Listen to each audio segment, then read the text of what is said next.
আসসালামু আলাইকুম। আজ ৩০ অক্টোবর ২০২৫ খ্রিস্টাব্দ, ১৪ কার্তিক ১৪৩২ বঙ্গাব্দ, ৭ জমাদিউল আউয়াল ১৪৪৭ হিজরি, বৃহস্পতিবার। সংবাদ পাঠ করছি মনির হোসেন কামাল। প্রথমেই শুনবেন সংবাদ শিরোনাম। ১২৮ জুলাই যোদ্ধার নাম বাতিল। আজকের পর বন্ধ হবে অতিরিক্ত সিম। বরগুনায় নতুন করে ডেঙ্গুতে আক্রান্ত আরও ৩১। ধর্ষণের মিথ্যা মামলা করায় বাদীর কারাদণ্ড। মাইকিংয়ে রেকর্ড করা হয় লোকবেতারে। শুনলেন সংবাদ শিরোনাম, এবার বিস্তারিত। মুক্তিযুদ্ধ বিষয়ক মন্ত্রণালয়ের জুলাই গণ অভ্যুত্থানে আহত ব্যক্তিদের প্রকাশিত গেজেট তালিকা থেকে ১২৮ জুলাই যোদ্ধার নাম বাতিল করা হচ্ছে। মুক্তিযুদ্ধ বিষয়ক মন্ত্রণালয়ের বিজ্ঞপ্তিতে জানানো হয়েছে, কিছু জুলাই যোদ্ধা আহত নন, আন্দোলনে সম্পৃক্ত থেকে আহত হননি এবং কয়েকজনের নামে একাধিক গেজেট প্রকাশিত হওয়ায় গেজেট তালিকা থেকে তাদের নাম বাদ দেওয়া হচ্ছে। গেজেট বাতিলের জন্য জেলা কমিটির সুপারিশের ভিত্তিতে ময়মনসিংহ বিভাগের ২১ জন, সিলেট বিভাগের ২৭ জন, চট্টগ্রাম বিভাগের ৩৯ জন, খুলনা বিভাগের ৯ জন, রংপুর বিভাগের ৩ জন, ঢাকা বিভাগের ১৪ জন, রাজশাহীর ১৩ জন, বরিশাল বিভাগের ২ জন সহ ১২৮ জনের গেজেট বাতিল করা হয়েছে। এর মধ্যে গেজেট দ্বৈততার কারণে ২৩ জন এবং আহত নন অথবা আন্দোলনে সম্পৃক্ত নন এমন ১০৫ জনের গেজেট বাতিল প্রজ্ঞাপন জারি করা হয়েছে। যেসব জুলাই যোদ্ধা প্রতারণার মাধ্যমে জুলাই যোদ্ধা হিসেবে তালিকাভুক্ত হয়েছেন এবং যারা তাদের তালিকাভুক্ত করতে সহায়তা করেছেন ও বেআইনিভাবে সরকারের অর্থ আত্মসাৎ করেছেন, তাদের বিরুদ্ধে আইনি ব্যবস্থা গ্রহণ করা হবে।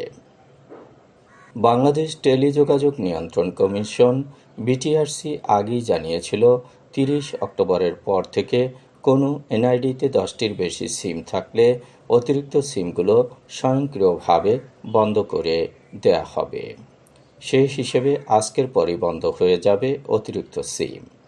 বিটিআরসি জানিয়েছে, অবৈধ সিম ব্যবহার, প্রতারণা ও অপরাধমূলক কর্মকাণ্ড রোধে এই পদক্ষেপ নেওয়া হয়েছে। কমিশন বলছে, সঠিক মালিকানা নিশ্চিত করতে ও সিম নিবন্ধন ব্যবস্থাকে আরও স্বচ্ছ ও নিরাপদ করতে গ্রাহকদের নির্ধারিত সময়ের মধ্যেই প্রয়োজনীয় ব্যবস্থা নিতে হবে। ২০২৫ সালের মার্চ পর্যন্ত দেশে স্বয়ংক্রিয় মোবাইল সিমের সংখ্যা ১৮,৬২,০০,০০০ অথচ প্রকৃত মোবাইল গ্রাহক মাত্র ৬,৭৫,০০,০০০। এর মধ্যে ৮০% বেশি গ্রাহকের নামে ৫টির কম সিম রয়েছে। ৬ থেকে ১০টি সিম আছে প্রায় ১৬% গ্রাহকের নামে, আর ১০টির বেশি সিম ব্যবহার করেন মাত্র ৩%। গ্রাহকরা নিজেদের এনআইডিতে পছন্দমতো ১০টি সিম রেখে অতিরিক্ত সিমগুলো নির্ধারিত সময়ের মধ্যে সংশ্লিষ্ট মোবাইল অপারেটর কাস্টমার কেয়ারের মাধ্যমে নিবন্ধন বাতিল বা মালিকানা পরিবর্তন করতে পারবেন। সময়সীমা শেষ হলে কমিশন দৈব চয়নের মাধ্যমে অতিরিক্ত সিম স্বয়ংক্রিয়ভাবে বাতিল করবে। বরগুনায় নতুন করে ডেঙ্গুতে আক্রান্ত হয়েছে আরও ৩১ জন। এ নিয়ে জেলায় মোট আক্রান্তের সংখ্যা ৮,৭৭৯ জন। বরগুনার civil surgeon doctor Mohammad Abul Fatta জানিয়েছেন, গত ২৪ ঘন্টায় বরগুনা সদর উপজেলায় ১৯, আমতলী ২, বামনা ৩ ও পাথরঘাটায় ৭ জন নতুন করে আক্রান্ত হয়েছেন। জেলায় ডেঙ্গুতে আক্রান্ত হয়ে চিকিৎসাধীন আছেন ৯৩ জন। এদের মধ্যে বরগুনা জেনারেল হাসপাতালে ৪৭, আমতলী ৪, বেতাগী ২, বামনা ১৪, পাথরঘাটা ১৬ এবং তালতলী উপজেলা স্বাস্থ্য কমপ্লেক্সে ১০ জন চিকিৎসাধীন। এখন পর্যন্ত বরগুনা সদর উপজেলায় ৬,৮৯১, তালতলী ২৬২, বামনা ৪২৭, বেতাগী ১৯২, আমতলী ১৩৯ এবং পাথরঘাটা উপজেলায় ৮৬৮ জন আক্রান্ত হয়েছেন। অন্যদিকে জেলায় ডেঙ্গুতে আক্রান্ত হয়ে মারা যাওয়া ৬১ জনের মধ্যে ৪১ জনের বাড়ি বরগুনা সদর উপজেলায়। ১৩ জনের বাড়ি পাথরঘাটা, ৬ জনের বাড়ি বেতাগী ও ১ জনের বাড়ি আমতলী উপজেলায়। চাচাকে বাড়ি থেকে উৎখাত করতে ভাগ্নিকে ধর্ষণের মিথ্যা মামলা করায় বাদী কাউসারকে ৫ বছরের সশ্রম কারাদণ্ড ও ২০,০০০ টাকা জরিমানা, অনাদায়ে আরও ২ মাসের কারাদণ্ড দিয়েছেন আদালত। গতকাল বরগুনার নারী ও শিশু নির্যাতন দমন ট্রাইব্যুনালের বিচারক ও জেলা জজ লাইলাতুল ফেরদৌস এ রায় ঘোষণা করেন। রায় ঘোষণার সময় দণ্ডপ্রাপ্ত আসামি বেতাগী পৌরসভার খাদ্যগুদাম সড়কের মৃত আলাউদ্দিনের ছেলে কাউসার আদালতে উপস্থিত ছিলেন। আদালত সূত্রে জানা যায়, ২০২৩ সালের ২০ নভেম্বর কাউসার তার চাচা মোহাম্মদ মোস্তফা হানিফের বিরুদ্ধে বেতাগী থানায় ধর্ষণ মামলা দায়ের করেন। অভিযোগ ছিল, হানিফ তার বোনের ১০ বছরের শিশুকে ধর্ষণ করেছে। ওই মামলায় হানিফ গ্রেপ্তার হয়ে ৩ মাস ১৭ দিন জেল হাজতে ছিলেন। তদন্তে ধর্ষণের কোনো আলামত না পাওয়ায় তদন্ত কর্মকর্তা ২০২৩ সালের ২৮ জানুয়ারি আদালতে অভিযোগপত্র জমা দেন। আদালত মামলাটি খারিজ করেন। পরে ওই বছরের ৩ অক্টোবর মোস্তফা হানিফ বাদী হয়ে কাউসারের বিরুদ্ধে মিথ্যা মামলা করার অভিযোগে একই ট্রাইব্যুনালে মামলা দায়ের করেন। রায়ে উল্লেখ করা হয়েছে, কাউসার তার বোনের অল্পবয়সী মেয়েকে ব্যবহার করে চাচার বিরুদ্ধে জঘন্য মিথ্যা মামলা করেছেন।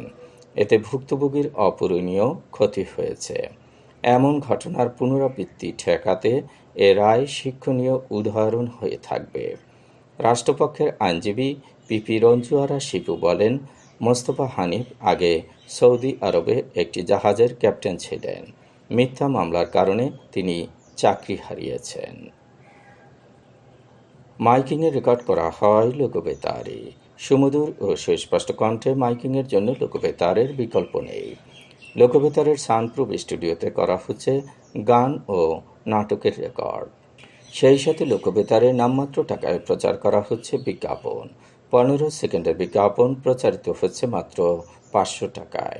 ৩০ সেকেন্ডের বিজ্ঞাপন ১,০০০ টাকা, ৪৫ সেকেন্ডের বিজ্ঞাপন ১,৫০০ টাকা আর ১ মিনিটের বিজ্ঞাপন প্রচার করা হয় মাত্র ২,০০০ টাকায়। নির্ধারিত টাকার বিনিময়ে প্রতিদিন কমপক্ষে ৫ বার করে পুরো ১ মাস বিজ্ঞাপন প্রচার করা হবে। মাইকিং ও বিজ্ঞাপনের জন্য যোগাযোগ করবেন 0-17755664455 নম্বরে।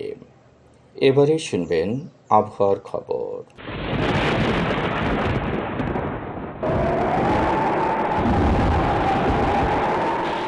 ঘূর্ণিঝড় মন্থা দুর্বল হয়ে লঘুচাপে পরিণত হয়েছে। রংপুর, রাজশাহী ও ময়মনসিংহ বিভাগের অধিকাংশ জায়গায়, ঢাকা, খুলনা ও সিলেট বিভাগের অনেক জায়গায় এবং চট্টগ্রাম ও বরিশাল বিভাগের কিছু কিছু জায়গায় হালকা থেকে মাঝারি ধরনের বৃষ্টি বা বজ্রসহ বৃষ্টি হতে পারে। সেই সাথে সারা দেশের কোথাও কোথাও মাঝারি ধরনের ভারী থেকে ভারী বর্ষণ হতে পারে। আজ দেশের সর্বোচ্চ তাপমাত্রা ছিল রামগতিতে ৩৫.৮ ডিগ্রি সেলসিয়াস এবং সর্বনিম্ন তাপমাত্রা ছিল তেঁতুলিয়ায় ২২ ডিগ্রি সেলসিয়াস। বরগুনার সর্বোচ্চ তাপমাত্রা ৩৪.৪ ডিগ্রি সেলসিয়াস, সর্বনিম্ন ২৫.৪ ডিগ্রি সেলসিয়াস। আগামীকাল সূর্যোদয় হবে ভোর ৬টা ৫ মিনিটে। সংবাদ শেষ করার আগে শিরোনামগুলো আবার পড়ছি। ১২৮ জুলাই যোদ্ধার নাম বাতিল। আজকের পর বন্ধ হবে অতিরিক্ত সিম। বরগুনায় নতুন করে ডেঙ্গুতে আক্রান্ত আরও ৩১। ধর্ষণের মিথ্যা মামলা করায় বাদীর কারাদণ্ড। মাইকিংয়ে রেকর্ড করা হয় লোকবেতারে। সংবাদ শেষ করার আগে জানিয়ে দিচ্ছি লোকবেতারে সংবাদ জানানোর মোবাইল নম্বর। আপনার এলাকার গুরুত্বপূর্ণ সংবাদ জানাতে ফোন করুন 0-17755664455 নম্বরে। আর লোকবেতারের সাথে যুক্ত হয়ে গান শুনতে চাইলে SMS করুন 01782973478 নম্বরে। মোবাইল করবেন 01959438545 5 নম্বরে। বিশ্বের সব জায়গা থেকেই শুনতে পারবেন লোকবেতার।